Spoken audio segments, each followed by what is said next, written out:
వామ్మో! ఏంటి తిరుమలకి నడుచుకుంటూ వెళ్ళాలంటే ఇంత ఖర్చు అవుతుందా? దాదాపు 2 గంటల నుంచి అయితే నడుస్తా ఉన్నాను. ఒక్క టీ షాప్ కూడా లేదు. క్యాష్ కట్టాల్సిందే. అంటే రూపాయికి ₹2 సమర్పయామి. 2-3 రౌండ్లు వేసిన తర్వాత అయితే మనం కనిపించాము. మంగళారతి ఇస్తా ఉన్నారు. మీరు కూడా కళ్ళకద్దుకోండి. ఇక్కడ వడ్డిస్తా ఉన్నాడు కదా, ఆ అన్న బుద్ధి గురించి చెప్తాను చూడండి. హాయ్ అండి, అందరికీ నమస్కారం. నా పేరు జగదీష్. మనం తిరుమలకి నడుచుకుంటూ వెళ్ళేదాంతో ఇది 4వ రోజు. ఈ రోజు పూర్తయ్యేసరికి అయితే మనం శ్రీనివాస మంగాపురం అయితే చేరబోతున్నాము. అక్కడ నుంచి ఒక 6 కిలోమీటర్లు నడిచామంటే శ్రీవారి మెట్టు వస్తుంది. అది వచ్చేసి మనము రేపు చూడబోతున్నాము. ఈ వీడియోలో మనం ఇప్పటిదాకా మన జర్నీ స్టార్ట్ చేసినప్పటి నుంచి ఇప్పటిదాకా ఎంత ఖర్చు పెట్టామో నేనైతే చూపించబోతున్నాను. ఆ డీటెయిల్స్ అన్నీ వీడియో చివరిలో ఉంటాయి. సో వీడియో చివరి దాకా చూడండి. వీడియో నచ్చితే లైక్ చేయండి, నా ఛానల్కి సబ్స్క్రైబ్ చేసుకోండి. మన 100 రోజుల సోలో ఇండియా ట్రిప్లో భాగంగా ఇదైతే డే 4. ఈరోజు మనం స్టార్ట్ అవుతుంది వచ్చేసి రంగంపేట సర్కిల్, మనం చేరుకోబోతుంది వచ్చేసి శ్రీనివాస మంగాపురం. ఈరోజు దాదాపు 45 కిలోమీటర్లు అయితే నడవబోతున్నాము. మనకు వెళ్ళే దారిలో చంద్రగిరి కోట వస్తుంది. ఇంకా ఏంటంటే మన చంద్రగిరి కోట లోపల నుంచే నడుచుకుని వెళ్ళబోతున్నాము. దాదాపు 2 గంటల నుంచి అయితే నడుస్తూ ఉన్నాను. ఒక్క టీ షాప్ కూడా లేదు. ఉదయాన్నే ఏం తినలేదు కదా, కొంచెం అయితే ఆకలి అవుతుంది. మొత్తానికి అయితే ఇక్కడ టీ షాప్ కనిపించింది. ఇక్కడ టీ బిస్కెట్స్ తీసుకున్నాను. బిల్ అయితే ₹40 అయింది. ఇప్పుడిప్పుడే తెల్లవారుతూ ఉంది. దారిలో వస్తా అంటే విజువల్స్ అయితే ఎక్సలెంట్గా ఉన్నాయి. కొండలు, గుట్టలు, పొదలు, పచ్చిక బయళ్ళు, అందులో జంతువులు చెంగునైతే ఎగురుకుంటా అయితే వెళ్తూ ఉన్నాయి. ఈరోజు మన అదృష్టం అయితే బాగుంది. వాతావరణం చూసారా, క్లౌడీగా ఉంది. మన మీద అయితే ఎండబడట్లేదు. సో ఇలాగుంటే మనం నడిచేది కూడా ఇంకొంచెం ఫాస్ట్గా నడుచుకుంటూ వెళ్ళిపోవచ్చు. ఇక్కడ వెళ్తున్నారు చూసారా, వీళ్ళల్లో ఏ ఒక్కరు కూడా మన బ్యాచ్ కాదు. మనం ఆల్రెడీ నిన్న అనుకున్నాం కదా, నడిచేటప్పుడు డే 1 డే 2 కష్టంగా ఉంటుంది, డే 3 అయితే బుల్లెట్ ట్రైన్ లాగా ఫాస్ట్గా వెళ్ళిపోతామని మన ఫ్రెండ్స్ చెప్పారు కదా, అదే జరిగింది. ఇవాళ లేచినప్పుడు మేము ఒక 3-4 కలిసి అయితే స్టార్ట్ అయ్యాము. దాని తర్వాత వచ్చేసి నేను వాళ్ళని ఓవర్టేక్ చేసి అయితే ముందుకైతే వచ్చేసాను. ఇప్పటిదాకా మన బ్యాచ్లో ఏ ఒక్కరు కూడా నన్ను రీచ్ అవ్వలేదు. సో మనం అయితే బుల్లెట్ ట్రైన్ లాగా దూసుకెళ్ళిపోతున్నాం ఈరోజు మాత్రం. అక్కడ చూస్తున్నారా ఉషా కిరణాలు, వాటిని చూస్తుంటే చిన్నప్పుడు ఈటీవీలో ఒక పాట వచ్చేది, మీ ఉషా కిరణాలు కిరీర సంహరణాలు, అలాగైతే పాట వచ్చేది. ఆ పాట అయితే గుర్తుకు వస్తూ ఉంది. గుర్తు చేసుకొని నవ్వుకుంటూ అయితే ముందరికి వెళ్ళిపోతూ ఉన్నాను. ఎదురుగా బస్ అన్న వస్తుంటే అన్న ఒక్కసారి డిమ్మండిప్పు కొట్టన్నా అని అడిగాను. అన్న మాత్రం నన్ను చూసి ఎవడురా నువ్వు ఇంత విచిత్రంగా ఉన్నావు అనేసి వెళ్ళిపోయాడు. అక్కడ దూరం కనిపిస్తుంది చూసారా, అది ఈనాడు పేపర్ ఆఫీసు. అది చూస్తుంటే ఒకప్పుడు నేను పేపర్ బాయ్గా పనిచేసిన రోజులు అయితే గుర్తుకొచ్చాయి. నెలకైతే ₹650 శాలరీ ఇచ్చేవాళ్ళు. నత్తగుల్ల ఎక్కడికి వెళ్తున్నావు అని అడిగితే నేను కూడా తిరుమలకి కలిసి వెళ్దాం పదా అనింది. నేనైతే నీతో పాటు వచ్చానంటే మాత్రం 4 రోజులు కాదు 4 సంవత్సరాలు పట్టుద్ది, టాటా బై బై అని చెప్పేసి అయితే ముందుకైతే వచ్చేసాను. అక్కడ దూరంగా చూసారా బిల్డింగ్ పైన ఫుట్బాల్ లాగా ఉంది కదా, అది ఫుట్బాల్ కాదండి, అది వచ్చేసి జాతీయ వాతావరణ పరిశోధన ప్రయోగశాల. ఇంగ్లీష్లో అయితే నేషనల్ అట్మాస్ఫియరిక్ రీసెర్చ్ ల్యాబొరేటరీ అంటారు. ఇది ఒక అటానమస్ సొసైటీ అనమాట. కానీ దీనికైతే డిపార్ట్మెంట్ ఆఫ్ స్పేస్ నుంచి అయితే సపోర్ట్ ఉంటుంది, ఇస్రో వాళ్ళ దగ్గర నుంచి సపోర్ట్ ఉంటుంది. దీంతో వచ్చేసి మన వాతావరణం మీద పరిశోధనలు అయితే జరుగుతూ ఉంటాయి అన్నమాట. సోలార్ ప్యానల్స్ చూసారా సెల్ ఫోన్ టవర్ దగ్గర, ఒకప్పట్లో అయితే పెద్ద డీజిల్ జనరేటర్లు ఉండేవి. ఇప్పుడైతే చాలా చోట్ల ఇలా సోలార్ ప్యానల్స్ వాడుతూ ఉన్నారు. ఇది వాతావరణానికి కూడా చాలా మంచిది తెలుసా. ఎటు చూసినా ఏం చేసినా చుట్టూతో సూపర్ వ్యూస్ ఉన్నాయి. అసలు కళ్ళ నిండా ప్రకృతిని అయితే నింపేసుకోవచ్చు.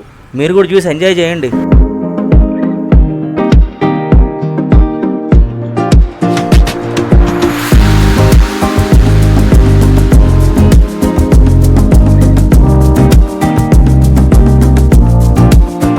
అక్కడ దూరంగా ఇన్నోవా కనిపిస్తుంది చూసారు కదా, అందులో అయితే ఒక పెద్ద ఆయనకి అది ఒక సపోర్టింగ్ వెహికల్ అనమాట.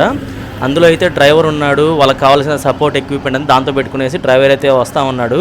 ఆ పెద్ద ఆయన ఇంకొక 2-3 తోడుగా అయితే నడుచుకుంటూ వెళ్తూ ఉన్నారు. ఇక్కడ చూడండి టర్కీ, అదే నిప్పుకోడి, దాని పిల్లలు. దగ్గరికి వెళ్ళామంటే మాత్రం లగెత్తది. ఇదైతే ఎవరు పెంచుకుంటున్న అయితే కాదు, ఇది అడవి నిప్పుకోడి అన్నమాట. చూసారా, బాగా అయితే ఎంజాయ్ చేస్తూ ఉంది. మనకెప్పుడు కన్ఫ్యూజన్ అయితే ఉంటుంది కదా, అదేంటి కొందరు టోల్ గేట్ దగ్గర డబ్బులు పే చేయకుండా వెళ్తున్నారనేసి. వాళ్ళేమీ ఫ్రీగా అయితే వెళ్ళట్లేదండి. టోల్ గేట్లో కొందరు డబ్బులు పే చేయాల్సిన అవసరం లేదు. వాళ్ళు ఎవరంటే ఈ బోర్డులో ఉన్నారు చూడండి. అన్నం చూసారా లారీ కింద ఎంత కష్టపడిపోతున్నాడు. ఇక్కడ అంకుల్ని చూడండి ఆపోజిట్లో ఎట్టబోతున్నాడు. అట్లా పోవచ్చునా? అక్కడ కనిపించేదే గాదంగి టోల్ ప్లాజా. అక్కడికి వెళ్ళామంటే కరెక్ట్గా 16 కిలోమీటర్లు పూర్తవుతాయి ఉదయం నుంచి.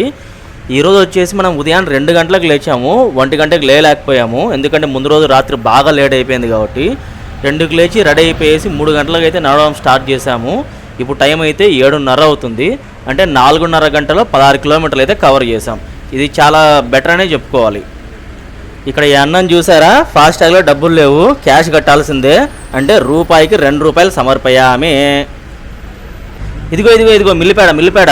ఇదేంది కొత్త రకం పేడ అనుకునేరు. మిల్లిపేడ అంటే సహస్రపాదులు అనమాట, రోకల్ బండ అని కూడా అంటారు.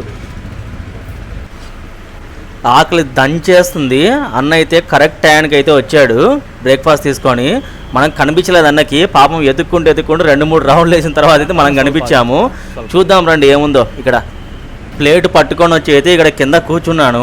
మన బ్రేక్ఫాస్ట్లో ఏమి ఇచ్చారంటే వెజిటబుల్ పలావు, చట్నీ, 2 వడలు అనమాట. మనం ఎక్కడున్నాం తెలుసా? నేలపైన అయితే కూర్చొని ఉన్నాము.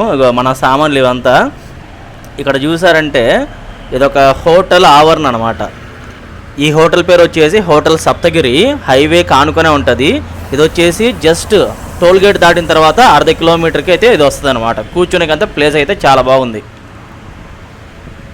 సీతాకోక చిలుకలు వందలు కాదు కొన్ని వేలల్లో ఉన్నాయి. మోస్ట్ ఆఫ్ దెమ్ చాలా వరకు అయితే బ్లాక్ అండ్ వైట్ కలర్లో ఉన్నాయి. ఇంకా వేరే కలర్ అయితే చాలా తక్కువగా కనిపించింది. వీటిలో ఏవైతే రోడ్డు మీదకి వచ్చి ఎక్కడానికి ట్రై చేసే పాపం అవన్నీ అయితే చనిపోయి ఉన్నాయి. రోడ్డు మీద కుప్పలు తెప్పలుగా అయితే పడిపోయి ఉన్నాయి. కానీ ఇలా సైడ్లో చెట్లలో ఉన్నాయి చూసారా, ఇవి మాత్రం కొంచెం అయితే సేఫ్గానే ఉన్నాయి. హైవేలో డ్రైవ్ చేసేటప్పుడు దయచేసి చాలా జాగ్రత్తగా అయితే డ్రైవ్ చేయండి.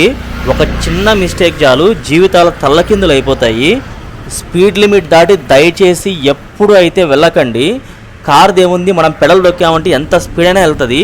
ఎంత స్పీడ్ వెళ్ళామనేది ముఖ్యం కాదు, మనకేమన్నా ఆపద ఎదురైనప్పుడు మనం ఎంత ఫాస్ట్గా బండిని ఆపగలిగామనేది చాలా ఇంపార్టెంట్. సో చూసుకోండి. తాత ఏం చేస్తా ఉన్నారు? కంకులా లేట్ అవుతుందంగా?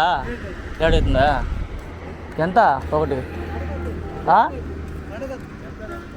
కంకి ఎంత తాత అంటే తాత వచ్చేసి అడగొద్దు అన్నాడు. ఇంకా షాప్ ఓపెన్ చేయలేదు కదా, మేబీ సెంటిమెంట్ కాబోలు. పర్లేదులేండి, ముందరికి వెళ్దాం పదండి. టెంకాయలు కనిపించాయి, దాహం వేస్తుంది కదా అనేసి ఒక టెంకాయ అయితే తీసుకున్నాను. రేట్ వచ్చేసి 50 రూపాయలు. నేనైతే అన్నని అడిగాను, అన్న ఒక రోజులో ఎన్ని టెంకాయలు అమ్ముతాం అనేసి. అన్న వచ్చేసి దాదాపు 200 టెంకాయలు అమ్ముతానని చెప్పాడు. నాకు తెలిసి అన్నకు ఒక 20 రూపాయలు 25 రూపాయలు పడవచ్చు. సో ఇప్పుడు మీరు చూసుకున్నారంటే 50 రూపాయలు 200 టెంకాయలు అంటే బిజినెస్ అయితే 10,000 అనమాట. అందులో అన్నకి లాభం సగం పైన ఉంటుంది. అంటే ప్రతిరోజు ఇలా జరగదంట, ఇలా నడుచుకుంటూ వెళ్ళే సీజన్లో మాత్రం అన్నకైతే బాగా బిజినెస్ అయితే జరుగుతుందంట. అక్కడ ఆరెంజ్ కలర్ సొక్క వేసుకున్నాడే అన్నం చూసారా, రైలు పట్టాలకైతే గ్రీజ్ ఓ అని పూజేస్తూ ఉన్నాడు. అన్న ఎందుకని అట్లా పూస్తున్నావు అని అడిగితే, అరే తమ్ముడు అది నా డ్యూటీ రాని అయితే అన్నాడు. ఇక్కడ గేట్ వేసి దాదాపు 10 నిమిషాలు అయితే అవుతుంది. 10 నిమిషాల తర్వాత అయితే రైలు వచ్చింది. ఇదో ఇక్కడ చూస్తున్నారు కదా, దాన్ని తిప్పారంటే మన గేట్లు అయితే తెరుచుకుంటాయి. అరే నువ్వేంట్రా బాబు, నువ్వేమన్నా వెహికల్లో వెళ్తున్నావు ఇక్కడ ఆగామని అడగవాకండి. ఇక్కడ రైలు వస్తుంది కదా మీకు చూపిద్దామనేసి ఆగాను అంతే.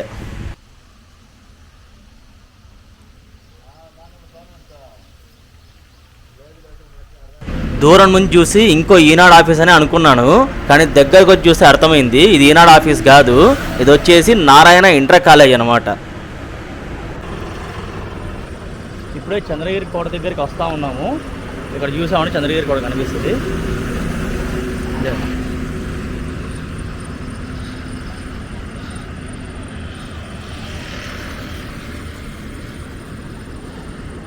దగ్గరికి వెళ్ళిన తర్వాత కొంచెం క్లియర్గా చూద్దాం.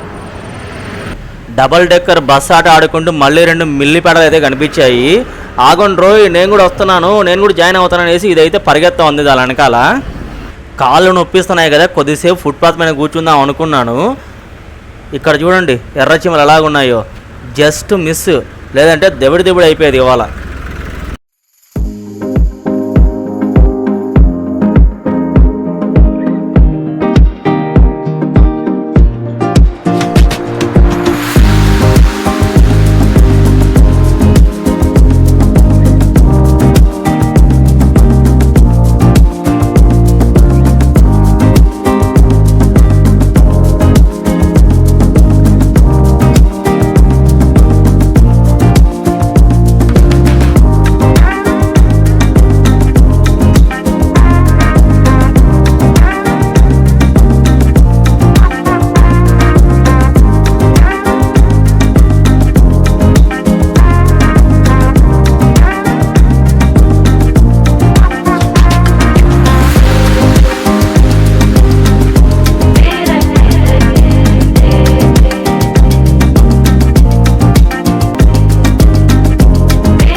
అక్కడ కనిపించేదే చంద్రగిరి కోట.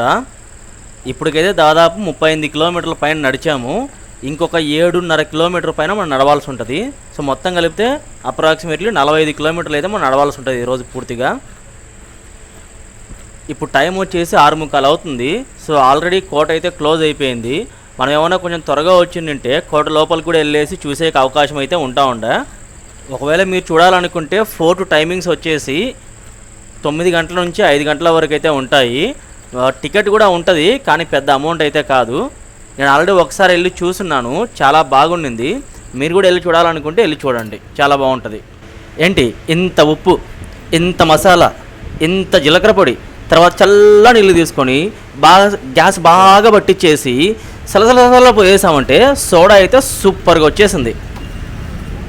చంద్రగిరిలో అమ్మవారి విగ్రహం ప్రతిష్ఠ చేశారంట. ఊరంతా అయితే లైట్లు కట్టారు. ఊరు చాలా హడావిడిగా చాలా సందడిగా అయితే భలే ఉండింది. టైం వచ్చేసి 9 అవుతా ఉంది. ఇప్పుడే శ్రీనివాస మంగాపురం అయితే రీచ్ అయ్యాను. నేను ఉండబోయేది వచ్చేసి ఒక కళ్యాణ మండపము. అది జస్ట్ అక్కడ ముందర ఒక చెట్టు కనిపిస్తూ ఉంది కదా, ఆ చెట్టు పక్కన ఉంటుంది. అది తెలిసి ఇదే అనుకుంటా. Bro this one my friend is waiting actually. So if you are not the first one, be the last one. I'm the last one.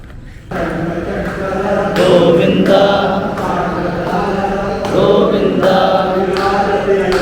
Govinda Govinda Govinda Hari Govinda కులనందన గోవింద గోవింద హరి గోవింద. దేవునికి నైవేద్యం పెట్టి మంగళారతి ఇస్తూ ఉన్నారు. మీరు కూడా కళ్ళకద్దుకోండి.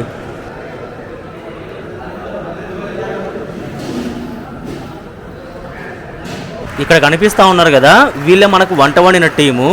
ఎన్ని కష్టాలు వచ్చినా కానీ ఏ రోజు మనకైతే మాత్రం ఒక్క నిమిషం కూడా లేట్ చేయకుండా టైం టు టైం చాలా రుచిగా అయితే వండి పెట్టారు. అందుకు వాళ్ళని అందరినీ పిలిపించేసి చప్పట్లయితే కొట్టిస్తూ ఉన్నాం అనమాట. ఇక్కడ మాలే సత్కరించారు కదా, ఆయనే అనమాట మన అంకులు. 25 సంవత్సరాల నుంచి ప్రతి సంవత్సరం తిరుమలకి నడుచుకుంటూ వస్తూ ఉన్నాడు. ఇది సిల్వర్ జూబ్లీ, అందుకు సన్మానం చేశాం. ఇక్కడ చూసారే ఈ అంకుల్ని చూసారా, ఈ అంకుల్ కూడా 25 సంవత్సరాల కంటే ఎక్కువ సంవత్సరాల నుంచి ప్రతిసారి ఏ సంవత్సరం కూడా తప్పకుండా ఇలాగ నడిచే వాళ్ళకి కాళ్ళ నొప్పులు వస్తాయి కదా, వాళ్ళకి కాళ్ళకి మసాజ్ చేయడము, వాళ్ళకి కాళ్ళ నొప్పులు పోయేకి స్ప్రే కొట్టడము, ఎవరికైనా ఒళ్ళు నొప్పులు ఉన్నా, ఏమన్నా బాడీ పెయిన్స్ ఉన్నా, ఇంకా ఏమన్నా సమస్యలు ఉన్నా వాళ్ళందరికీ ట్యాబ్లెట్స్ ఇవ్వడం ఇలా చేస్తాడు. చాలా అంటే చాలా మంచివాడు అంకులు. నేను వచ్చేసి అంకుల్ ఓన్లీ వాళ్ళకి మాత్రం చేస్తారు అనుకున్నాను.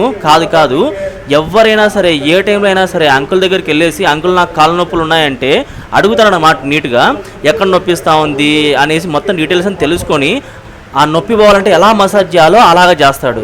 ఇక్కడ వడ్డిస్తూ ఉన్నాడు కదా, ఆ అన్న బుద్ధి గురించి చెప్తాను చూడండి. నిన్ను చూసేసి నువ్వు వద్దన్నా సరే తమ్ముడు ఇంకొక పూరి వేసుకో, ఈ పూరిలోకి ఈ కూర వేసుకో అనేసి ఇంట్లో వాళ్ళకంటే ఎక్కువగా కొసిరి మరీ వడ్డిస్తాడు. మనకు ఇవాళ వంటలో అయితే ఈ ఐటమ్స్ అయితే ఉన్నాయి. పూరి, సాగు, ఒక స్వీటు, తర్వాత చాలా ఐటాలు అయితే చేశారు. ఇదే ఈరోజు మనం పడుకోబోతున్న ప్లేసు. టైం అయితే 11:30 అవుతుంది. త్వరగా వెళ్ళి పడుకునేసి మళ్ళీ ఉదయం 4 గంటలకు లేచి మన జర్నీ మొదలు పెట్టాలి. మనము ఫస్ట్ రోజు అయితే బస్సు ఎక్కాం కదా, అదైతే 350 రూపీస్ టికెట్ అయింది. బస్సు దిగిన తర్వాత మనము 20 రూపీస్ పెట్టేసి అక్కడ చాయ్ స్నాక్స్ తిన్నాము. దాని తర్వాత డే 2 అంటే మనం నడవడంలో డే 1, ట్రిప్లో డే 2 అనమాట. డే 2 వచ్చేసి అక్కడక్కడ కాఫీ టీలు తీసుకున్నాను, అదొక 70 రూపాయలు అయితే అయింది. డే 3లో కూడా దాదాపు 50 రూపాయల నుంచి 70 రూపాయలు అయితే అయింది. డే 4 అంటే ఈరోజు అనమాట, మనం నడవడంలో 3వ రోజు, మన ట్రిప్లో 4వ రోజు. ఈరోజు వచ్చేసి మార్నింగ్ అయితే చాయ్ స్నాక్స్ తిన్నాము, అది వచ్చేసి 40 రూపాయలు అయింది. దాని తర్వాత ఒక టెంకాయ అయితే తాగాము, అది వచ్చేసి 50 రూపాయలు అయింది. దాని తర్వాత చంద్రగిరిలో నైట్ దాదాపు 7 గంటల టైంలో లెమన్ జ్యూస్ తాగాము, అదొక 20 రూపీస్ అయింది. సో మన టోటల్ వచ్చేసి 600 చిల్లర అయితే అయింది. ఎగ్జాక్ట్ అమౌంట్ నేను వీడియో పైన అయితే డిస్ప్లే చేస్తాను, అక్కడ చూడండి.